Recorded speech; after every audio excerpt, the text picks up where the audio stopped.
ETF index mutual funds నేర్చుకుని stock మార్కెట్లో రాణించాలనుకుంటున్నారా? వెంటనే ఈ నెంబర్కి కాల్ చేయండి.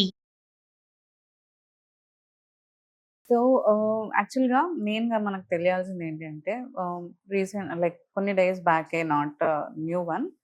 ఎంప్లాయీస్ ఎక్కువ అవర్స్ వర్క్ చేయాలి అనే ఒక రూల్ అనేది అప్పుడు పాస్ అవ్వడం జరిగింది సాఫ్ట్‌వేర్ ఎంప్లాయీస్‌కి అప్పుడు. లైక్ 9 అవర్స్ కాస్త 12 అవర్స్ చేయండి అలా. అయితే యాక్చువల్‌గా అంటే ఇది ఎక్కడైనా జరుగుతుంది. సాటర్డే నాట్ సండేస్ ఓన్లీ కూడా వర్క్ వర్క్ చేయండి. చేయండి.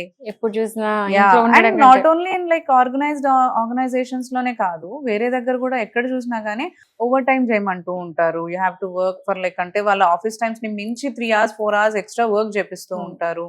అండ్ మీరన్నట్టు హాలిడేస్‌లో కూడా వచ్చి వర్క్ చేయమంటూ ఉంటారు. అసలు యాక్చువల్‌గా లీగలైజ్డ్ వర్కింగ్ అవర్స్ అంటూ ఏమైనా ఉన్నాయా? ఉంటే అసలు ఏ కేటగిరీకి ఎలా ఉంటాయి? అంటే కొన్ని ఎగ్జామ్షనల్ మీడియాలో అంటే సమ్ లైక్ వాళ్ళకి కొన్ని ఉంటాయి. లైక్ ఎప్పటికప్పుడు వాళ్ళు ఇవ్వాలి కాబట్టి they have to be present there.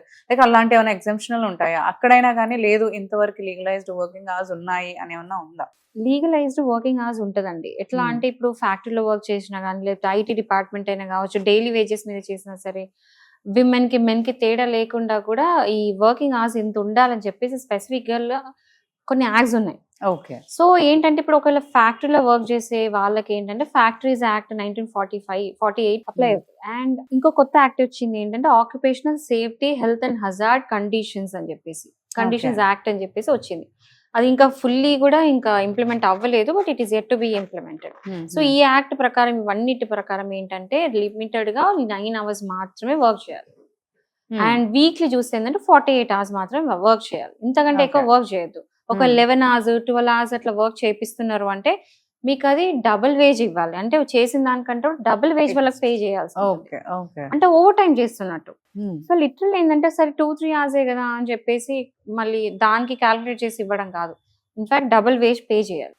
And also 5 hours continuous గా కనుక వర్క్ చేస్తే అట్లీస్ట్ 30 మినిట్స్ ఆఫ్ బ్రేక్ ఇవ్వాలి. ఖచ్చితంగా 30 మినిట్స్ ఇవ్వాలి. అండ్ వీక్లీ అట్లీస్ట్ 1 డే అని లీవ్ ఇవ్వాలి. అంటే ఆఫ్ ఉండాలి. అది దానికి మళ్ళీ శాలరీ కట్ చేసుకోవడం అలా ఉండకుండా అట్లీస్ట్ ఒక 1 డే ఆఫ్ ఇవ్వాలి. సో ఇది ఫ్యాక్టరీస్ యాక్ట్.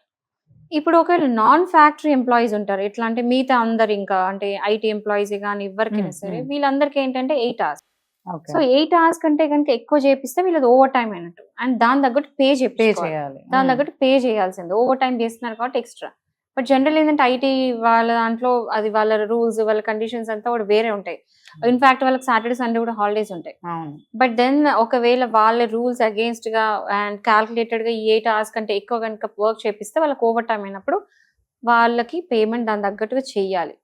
లేదు అన్నప్పుడు వీళ్ళందరికీ కూడా ఆల్మోస్ట్ అంటే ఎవరైతే ఎంప్లాయర్ ఉంటారో, అంటే ఎవరైతే బాస్ ఉంటారో, కంపెనీ ఉంటారో, ఓనర్ ఉంటారో, ఎక్కడైనా సరే ఎవరైతే ఓనర్ కంపెనీ ఓనర్ ఎవరైనా సరే బాస్ లెవెల్లో ఉన్న వాళ్ళకి ఎవరికైనా అట్లీస్ట్ 2 years వరకు శిక్ష పడే అవకాశం ఉంది.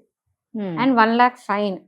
అది కాకుండా ఇంత ఒకవేళ రిపీటెడ్ గా చేస్తూ ఉంటే పర్ డే 1000 ఇచ్చుకుంటే వెళ్ళాలి. ఎవరైతే చేపిస్తున్నారో వర్క్, ఎవరైతే కంప్లైంట్ ఇచ్చారో వాళ్ళకి అట్లీస్ట్ పర్ డే 1000 చొప్పున కడుతూ వెళ్ళాలి ఫైన్ లాగా. సో రిపీటెడ్ గా చేయొద్దు. అండ్ అది కాకుండా ఒకవేళ మరి టూ మచ్ గా అంటే చాలా హజార్డస్ కండిషన్స్ లో, అంటే హజార్డస్ కండిషన్స్ అంటే టూ మచ్ ఆఫ్ అంటే డేంజరస్ కండిషన్స్ లో కనుక ఒకవేళ ఎంప్లాయీస్ పని చేపిస్తే ఈవెన్ 7 years వరకు జైలు శిక్ష పడే అవకాశం ఉంటుంది.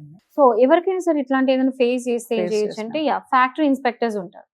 సో వాళ్ళకి వెళ్ళి కంప్లైంట్ చేయొచ్చు ఇలా జరుగుతుందని చెప్పి. సో వాళ్ళు వస్తారు, ఫ్యాక్టరీకి వస్తారు, వాళ్ళు వచ్చి చెక్ చేస్తారు.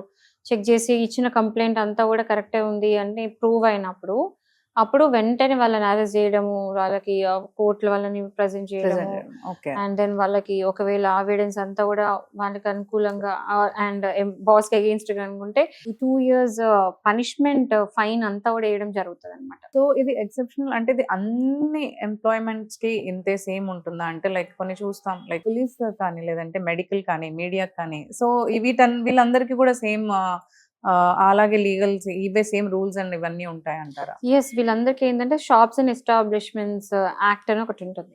ఓకే. సో యాక్ట్ ప్రకారం ఏంటంటే ఇప్పుడు ఫ్యాక్టరీ వర్కర్స్ కి ఫ్యాక్టరీస్ యాక్ట్, మిగతా వాళ్ళందరికీ షాప్స్ అండ్ ఎస్టాబ్లిష్మెంట్స్ యాక్ట్ అనేది అప్లై అవుతుంది.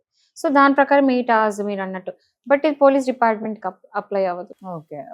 సో ఇదేంటంటే డిఫరెంట్ యాక్ట్స్ వాళ్ళకి అసలు they have to work 24/7 as per అంటే వాళ్ళ రూల్స్ వాళ్ళందరూ. ఎందుకంటే పోలీస్ డిపార్ట్మెంట్ ఇది కంప్లీట్ గా సేఫ్టీ ఆఫ్ ద పబ్లిక్, దానికోసం ఎప్పుడు ఏమవుతుందో తెలియదు. ఓకే, పోలీస్ వాళ్ళకి అంటే okay fine, they are like public service లో ఉంటారు కాబట్టి వాళ్ళని ఎక్సెప్షన్ చేసినా గానీ మెడికల్ డిపార్ట్మెంట్ లైక్ డాక్టర్స్ కానీ లేదంటే మీడియాకి కానీ వాళ్ళకి ఎలా ఉంటుంది అసలు? వీళ్ళందరూ కూడా shops and establishment act apply అవుతుంది, కానీ పోలీస్ డిపార్ట్మెంట్ కాదు. అది పోలీస్ అవును. Department have to work 365 days. అంటే వాళ్ళకి రూల్స్ అంతా కూడా వాళ్ళ పైన ఆఫీసర్స్ ఏం డిసైడ్ చేస్తారో దాన్ని బట్టే వాళ్ళ టైం టేబుల్స్ కానీ వాళ్ళ షెడ్యూల్స్ కానీ అన్ని డిపెండ్, వాళ్ళ డ్యూటీ టైమింగ్స్ అంతా కూడా వాళ్ళ పై అధికారులు డిసైడ్ చేస్తారు. వాళ్ళు అంటే వాళ్ళ షఫలింగ్ సిస్టమ్ అంతా కూడా వేరే ఉంటుంది, షెడ్యూలింగ్ సిస్టమ్ అంతా కూడా వేరే ఉంటుంది. సో వాళ్ళు లేకపోతే మనం లేమండి. 1 గంట అంటే ఏదో మూవీలో విన్నాను డైలాగ్ ఏంటంటే, ఒక 1 hour ఒక అట్లీస్ట్ 1 day కనుక పోలీస్ డిపార్ట్మెంట్ కనుక లీవ్ మీద ఉంటే మొత్తం స్టేట్ సేఫ్టీ పోతుంది. అంటే పబ్లిక్ మొత్తం అవకతవకలు ఏమైతే కూడా తెలీదు.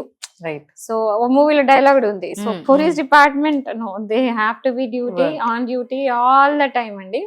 మిగతా ప్రైవేట్ ఎంప్లాయీస్ అందరు కూడా ఈ shops and establishment act apply అవుతుంది. అగైన్ మన డాక్టర్స్ వచ్చేసరికి ఏంటంటే వాళ్ళకి టైమింగ్స్ అనేది ఉండదు, మీడియా కూడా టైమింగ్స్ అనేది ఉండదు. బట్ ఏంటంటే ఒక 8 hours కంటే ఎక్కువ వర్క్ చేస్తున్నారు, ఓవర్ టైం చేస్తున్నారు అంటే మాత్రం దాని తగ్గట్టు చేయాలి. బట్ దాని తగ్గట్టు పేమెంట్ కూడా చేయాలి అని అర్థం ఇక్కడ. ఇట్ డజంట్ మీన్ ఇప్పుడు ఈ యాక్ట్స్ ఉన్నాయి డజంట్ మీన్ నో వర్క్ చేయొద్దు అని కాదు. దే కెన్ స్టిల్ వర్క్, ఏదైనా ఎమర్జెన్సీ ఉంది అండ్ పీపుల్ అంత కెపాసిటీ ఉంది, చేసే వాళ్ళకి అంత కెపాసిటీ ఉన్నప్పుడు చేయవచ్చు. చేసినప్పుడు దాని తగ్గగా పేమెంట్ ఇవ్వాలి, పే చేయాలి. పే చేయకుండా చేపిస్తే ఏంటంటే ఎక్స్ప్లాయిటేషన్ చేస్తున్నట్టు అక్కడ. అంటే పబ్లిక్ ని ఎవరైతే వర్కర్స్ ఉన్నారో వర్కర్స్ ఎక్స్ప్లాయిట్ చేస్తున్నట్టు. చేసిన వర్క్ ఈక్వల్ గా పేమెంట్ ఇస్తే నో ఎక్స్ప్లాయిటేషన్. సో ఎక్స్ప్లాయిటేషన్ అనేది చేయకూడదు, ఇట్స్ ఇల్లీగల్. కాబట్టి ఈ యాక్ట్ అన్ని కూడా అప్లై అవుతాయి అనమాట. థ్యాంక్ యూ అండి, థ్యాంక్ యూ.